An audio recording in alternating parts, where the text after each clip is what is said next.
Nuclear bombs are the most devastating weapons that mankind has ever created. And at the dawn of the atomic era, people worried that they would soon be everywhere. John F. Kennedy, for example, indicated that up to 20 countries would have nuclear weapons by the middle of the 1960s. Thankfully, we never reached that point. Only 10 countries have ever controlled a nuclear arsenal, and we only have 9 of them that still do today. And to preempt some angry comments, no, Ukraine is not supposed to be on this list, but we will get to that later. Today, we are going to discuss why these countries went that far, and what stopped everyone else from doing so. And if you think it is for lack of ability, you are in for a surprise. We are going to see some intriguing and very weird things get thrown into the mix, like railway strikes, the Albert Einstein, a healthy dose of espionage, distrust of allies, and convoluted ways to trap reluctant partners. This is why every nuclear power built the bomb, and everyone else hasn't. But first, we have discussed before the need to take a break from the serious topics at hand to have a little bit of fun. And if you can do that while learning a little more on the side, all the better. That's why I want to tell you about a game that has become my go-to, today's sponsor, Warpath. Warpath is a game that combines elements of first-person shooters with real-time strategy, and we know how much the word strategy appeals to lines-on-maps enthusiasts. That means you are in control of the battlefield, and you can form your troops with tactics based on the battle situations. There is no time better to join the battle than today, because 2 popular characters from the arcade game Metal Slug 3, Marco Rossi and Eri Kazumoto, are now at your disposal.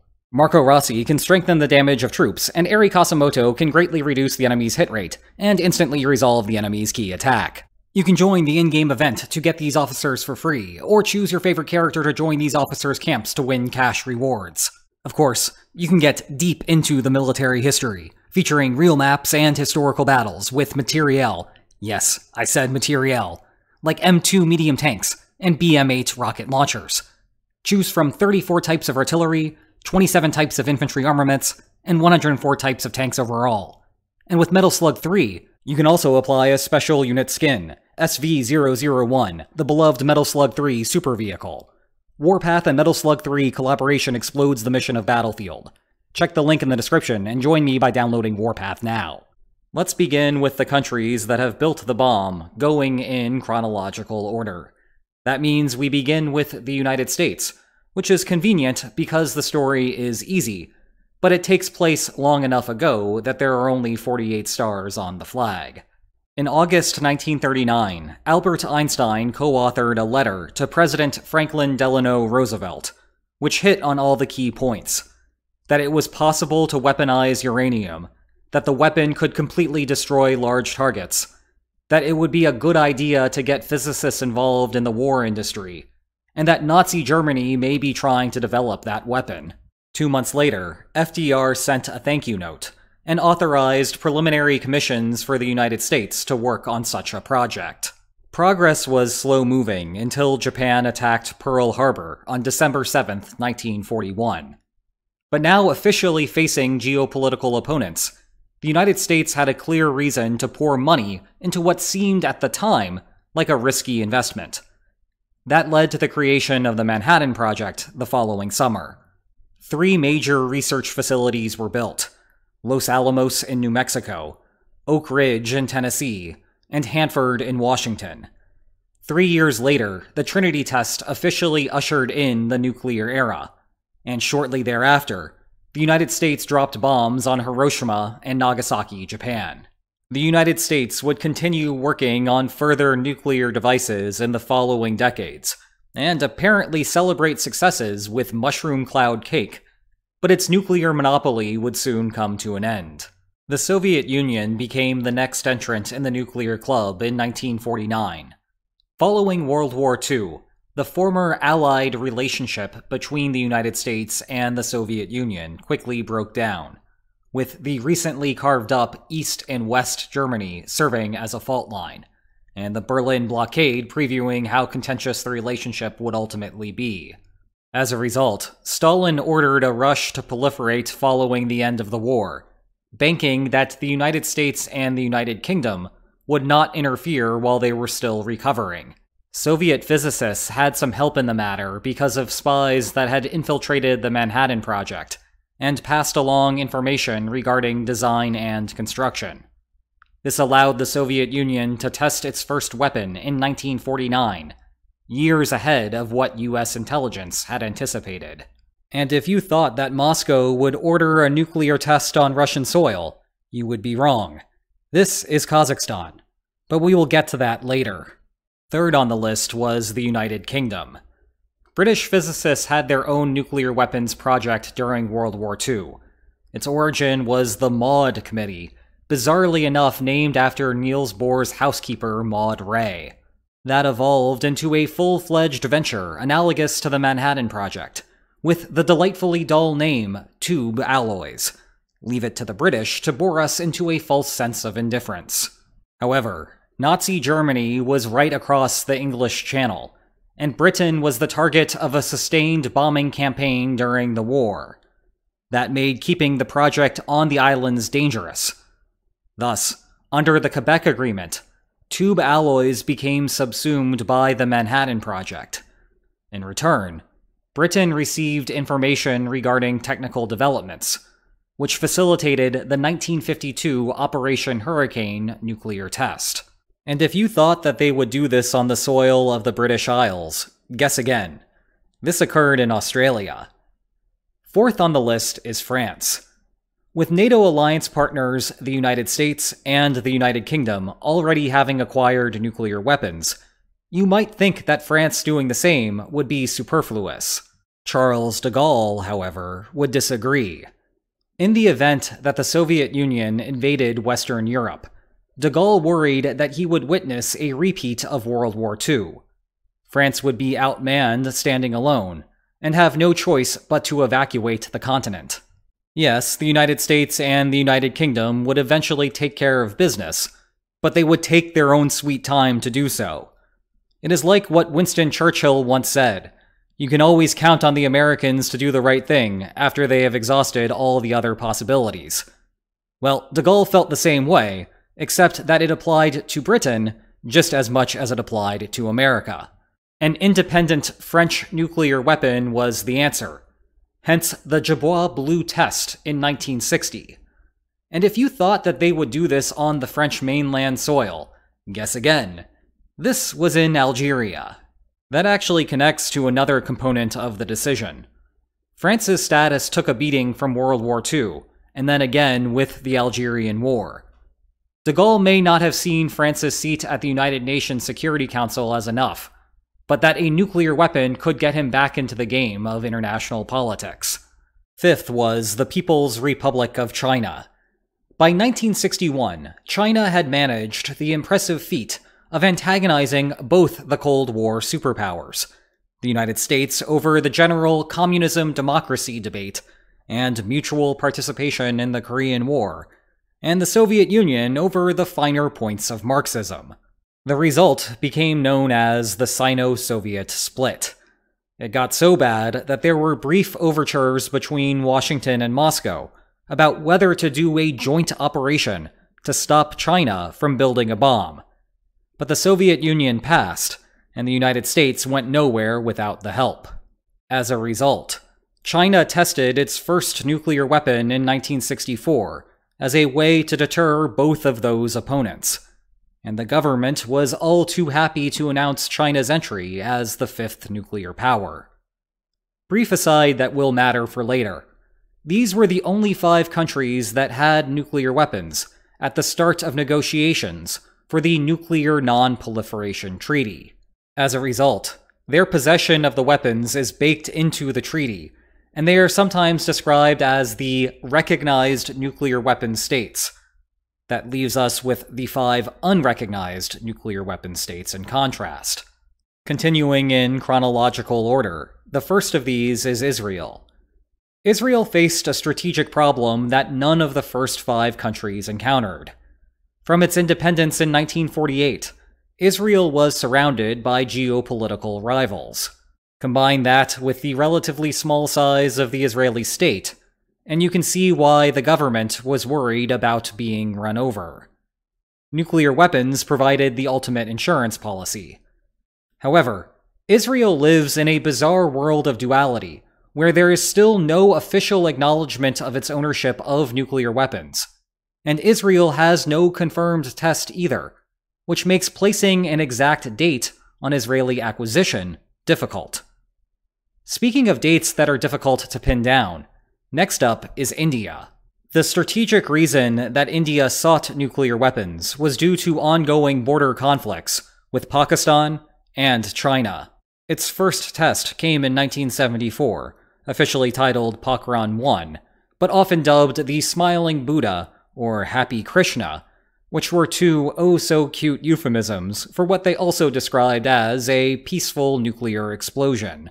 However, India did not follow up on the test for more than a decade, and Prime Minister Indira Gandhi barely informed her military about the proceedings. As a result, there is plenty of suspicion that Gandhi tested the weapon for domestic political purposes.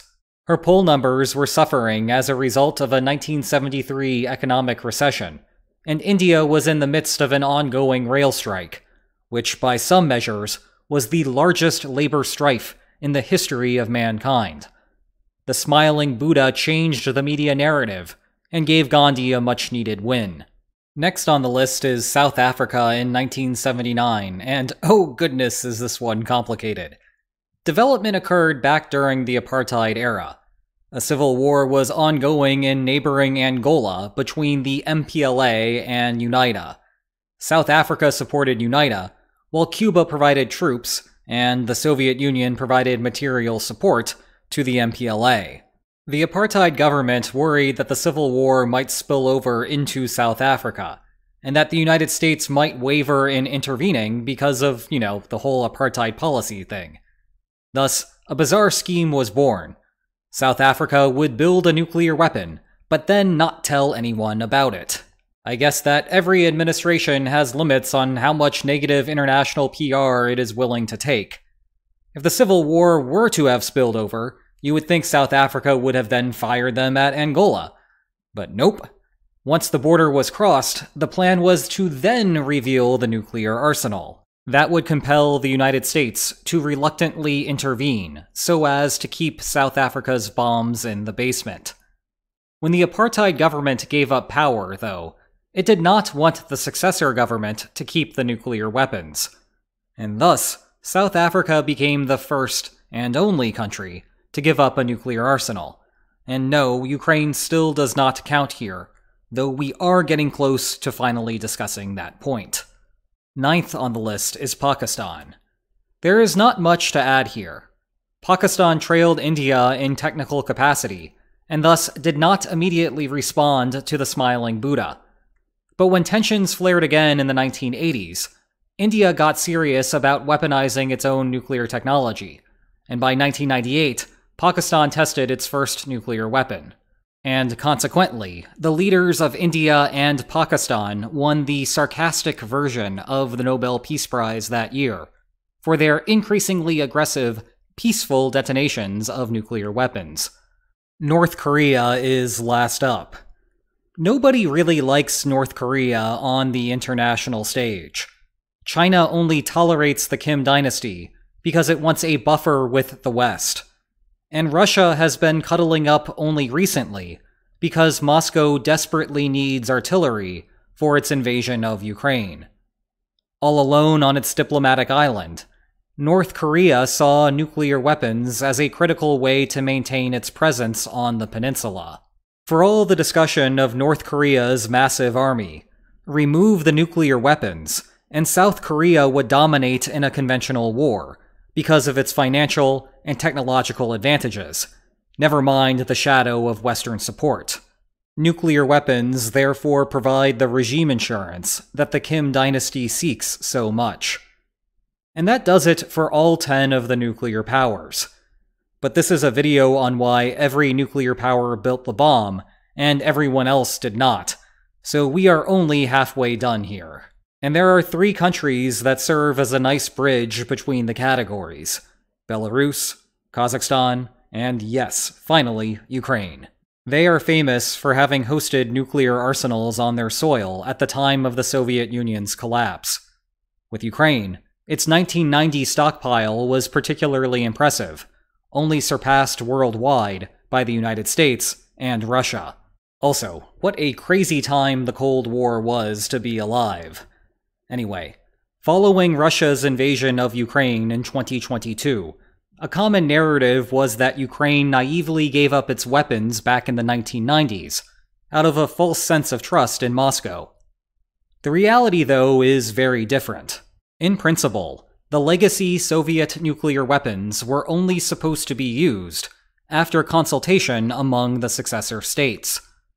In practice, none of the three countries had command and control over the nuclear weapons on their soil. Rather, the stockpiles were held and guarded by troops loyal to Moscow. A rough analogy would be if Montana were to suddenly divorce itself from the rest of the United States tomorrow. Would Montana become a nuclear power? Unless the governor actually has a metaphorical button to press, then no, not really. Yes, there are nuclear weapons in Montana, but the metaphorical button is in the Oval Office. At the same rate, the United States having forward-deployed nuclear weapons stationed in Germany does not give Olaf Scholz the ultimate power either. When Ukraine and the other two gave up their nuclear weapons, what was really happening was more of a deal to resolve an awkward geopolitical position. Ukraine could not have taken the weapons by force. That would have required killing Russian loyal soldiers who had nuclear weapons. Even if Kyiv somehow managed to accomplish that at one of the 5 missile sites, scientists would have then needed to gut the weapons and rework them into something useful due to safety features. Instead, Ukraine's geographic positioning, that is, its ability to surround the sites, meant that Kyiv could extract concessions out of Moscow. Specifically, the uranium in the devices would be extracted, and then returned to Ukraine to fuel the country's many nuclear power plants. There was still the possibility that each country could develop its own native program, but neither the United States nor Russia was too keen on that. Thus came the economic pressure. Money if they forswore nuclear weapons, and sanctions if they did not.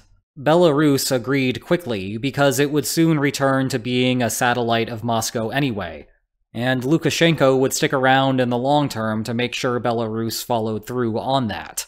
Kazakhstan did too, because of a general distaste for nuclear weapons, after having hosted the Soviet Union's testing grounds. Kyiv held out for longer, but the Soviet Union had left Ukraine's economy in a mess, so Kyiv eventually ended its protest. This was all codified in a document called the Budapest Memorandum. It traded the three countries' membership in the Nuclear Non-Proliferation Treaty for, among other things, assurances that Moscow would not use military force against them, except in self-defense or otherwise in accordance with the Charter of the United Nations. Fast forward almost 3 decades, and you now have narratives that Ukraine was either stupid or naive. Stupid for having given up its nuclear weapons so easily, or naive for having trusted another state based on a promise written on a flimsy piece of paper, even though that goes against International Relations 101. Like, literally, it is International Relations 101. Heck, it is even the 3rd topic of that class, and the first is just an introduction, and the second is what defines states in the international system. Actually, none of this criticism is new. There were the same cries after the annexation of Crimea in 2014, though that received substantially less press coverage. To be clear, if you look back at the language of the memorandum, whether Russia violated the deal is pretty black and white. But the rest of this narrative is inaccurate. Kyiv did not just give away nuclear weapons. It never had access to them. And regarding naivete, Ukrainian President Leonid Kravchuk knew exactly how valuable words on a paper are. His reaction to the Budapest Memorandum? If tomorrow Russia goes into Crimea, no one will raise an eyebrow. Maybe Russian President Boris Yeltsin indeed planned to uphold the pledge over the long term, but Yeltsin was not president for the long term. and at least one party involved has lived to regret it, with Bill Clinton believing that Ukrainian nukes would have had a tangible effect on the current conflict. In any case, Russia's announcement of a war ultimately proved correct the suspicions of Kravchuk. But Ukraine went through with the agreement nevertheless, because the economic alternatives at the time were worse. But what about everyone else? Why didn't we get 20 nuclear weapon states by 1970, never mind by 2023? A tempting explanation is a capacity story, that building any nuclear technology is really hard, so few actually get to the point of weaponization. And indeed, there are a ton of steps in the process. Mining uranium, milling it into yellowcake, converting it into a gas, purifying it in centrifuges, or trying to skip some of that by running it through a reactor and then extracting out some fissile plutonium. But regardless, eventually you are going to have to assemble the device in order for it to go boom. And truth be told, capacity is something that the non-proliferation regime tries to restrain, especially the part where the fuel becomes fissile. That is why there was a major scandal when a Pakistani scientist sold these centrifuges to Libya. But it turns out that difficulty is not the complete answer. A single satellite photo illustrates the basic point. This is the Korean peninsula. Well, technically this is South Korea. That right there is Seoul and surrounding regions. This, meanwhile, well, what you do not see here is North Korea. Yes, you have a tiny dot for Pyongyang, and there is a line for the demilitarized zone, but even that up there is China. If North Korea was capable of building nuclear weapons, but is almost invisible from space in the middle of the night, then certainly a whole bunch more countries could build a bomb if they really wanted to. Exactly how many is hard to quantify. I should know. I spent way too much time earlier in my career gathering data to try to find out. But if we measure nuclear capacity generally, not whether a country has actually built or tried to build a weapon, but rather their ability to do so, and use North Korea's score in 2001 as a baseline for a country 5 years before its initial test, we end up with about 70 weapon-capable states. That is a ton more than the 9 that actually have them. I think Egypt's story helps illustrate a major part of it. In the 1960s and 1970s, Egypt made various claims that appeared headed down the road toward nuclear proliferation. Israel continued to be a rival, and had some not-so-secret nuclear weapons. But then the Camp David Accords led to improved relations, notably including the transfer of the Sinai Peninsula back to Egypt. Egypt got what it wanted, which obviated the need to pay a bunch of money to produce nuclear weapons, and then go back to the bargaining table with greater coercive capability. And indeed, the idea of concessions for weapons is a key part of the Nuclear Non-Proliferation Treaty. Rather than it being about land, though, member states get access to nuclear technology in exchange for continued compliance with the non-proliferation commitment. As an extreme version of this, Argentina and Brazil, two of the most capable non-weapon states, chose to pool their civilian nuclear efforts rather than begin a geopolitical rivalry over the fate of the South American continent. Sometimes those concessions conveniently come along with existing alliance structures. Helmut Kohl, the last West German chancellor during the Cold War, once remarked that there was little reason for Germany to build a nuclear weapon, when he could just make a phone call to Paris, or London, or Washington. He was not alone. In fact, a ton of the 70 nuclear-capable countries are in NATO, and thus chose not to spend a ton of money on a new weapon system, when they can defer that burden to one of the 3 in-house alliance partners. Over on the other side of the world, Japan, South Korea, and Taiwan similarly relied on US military leadership. When Richard Nixon briefly told them that US military aid had left the building, the predictable thing then happened. Each hinted that they would be interested in developing a nuclear weapon, and the United States then backtracked and reaffirmed their commitments to stop that. Now, if you are thinking to yourself, gee, this sounds a lot like a lines-on-maps bargaining problem. For one thing, welcome back to the channel. But for another, you are right.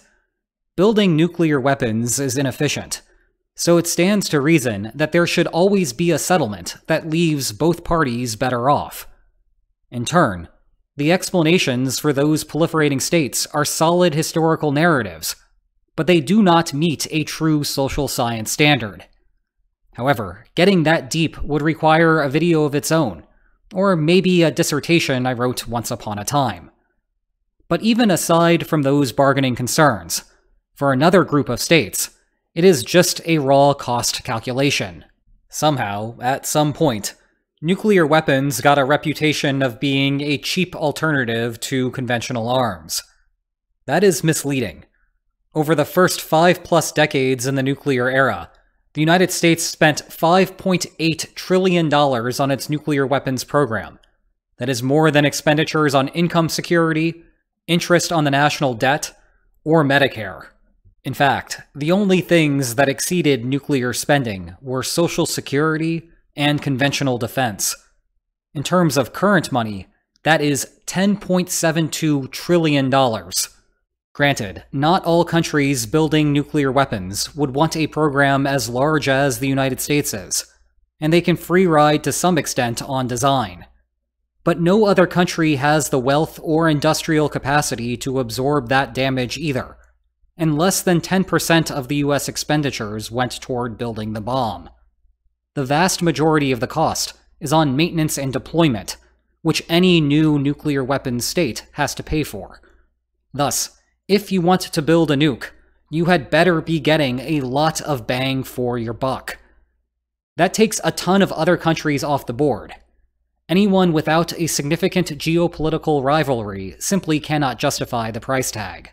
But countries with a decent amount of cash to blow on nukes face a different problem. Being an integrated part of the global economy is a prerequisite for that level of wealth, which means the rest of the world can simply play the economic sanctions card against you. We have seen what that can do to a country like Russia. Now imagine that you are not a primary commodity exporter, so you cannot find anyone to offload your gas to. Or maybe you are just a smaller country with a tighter budget as it is. Again, more countries come off the board, even if they have an antagonist that they would like to use a nuclear weapon against. Finally, there is the preventive war concern. When Saddam Hussein began work on a nuclear reactor outside of Baghdad in the 1980s, Israel did not take kindly to it. Thus began Operation Opera. A group of F-16A fighters flew to Iraq and bombed the site. Even years afterward, it remained in complete disarray. When the United States had the false impression that Saddam was back at it in 2003, the coalition of the willing this time went all the way, for the better or for the worse. When Israel found another nuclear facility, this time in Syria in 2007, Operation Outside the Box effectively became Operation Opera 2.0. Put bluntly, countries that cannot protect their nuclear facilities cannot complete a bomb project. And that takes us to Iran. Iran grows ever closer to having completed the technical prerequisites to build a bomb. Of course, we have been hearing for decades that Iran is X number of months or years away from doing so. And all of those assessments have been wrong thus far. But we have also discussed before how this is not purely a physics question. The final decision is ultimately a political one. Part of that depends on expectations regarding future relations with the United States.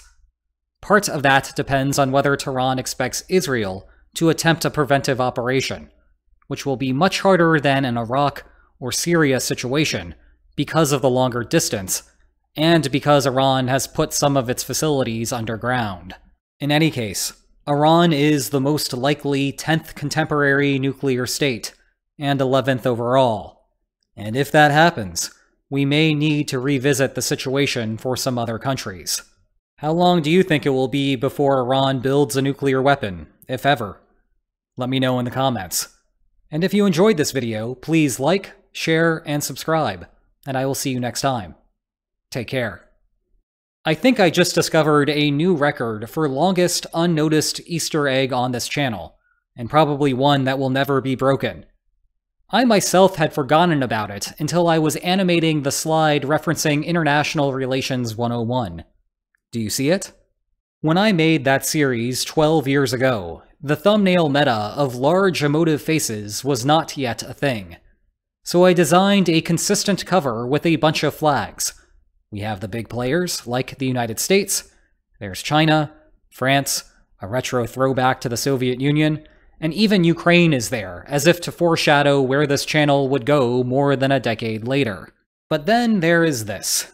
What on earth is that flag? The answer is the Principality of Sealand. Okay, sounds like a reasonable micronation. But then you zoom in and find out that, well, it's not there. I encourage you to check out the Wikipedia page for the full explanation. But the short version of it is that one day someone who came from the because I said so school of international relations thought occupied an abandoned oil rig and declared it his own country. And you know that they mean business when they have a Latin motto.